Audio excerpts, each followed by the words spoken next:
মাদায়াময়ী মায়ের জয়। মাদায়ামের ভক্তরা ত্রিপুরা থেকে সঞ্জীব চৌধুরী নামে এক ভক্ত ফোন করেছিল।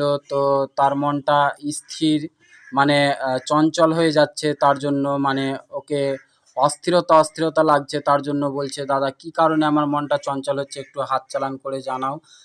তো তার জন্য আমি মানে হাত চালান করলাম। দেখো প্রথমে এই ঘরেই গেল মায়ের হাত। ত্রিপুরা থেকে ফোন করেছিল ওই ভাই, কাশ্যপ গোত্র।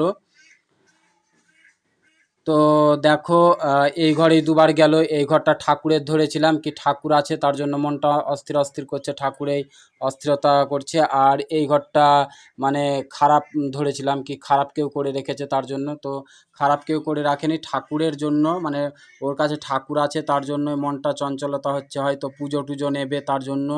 সবাই বলো জয় মা দয়াময়ী মায়ের জয়, জয় মা দয়াময়ী মায়ের জয়, জয় মা দয়াময়ী মায়ের জয়, জয় মা দয়া।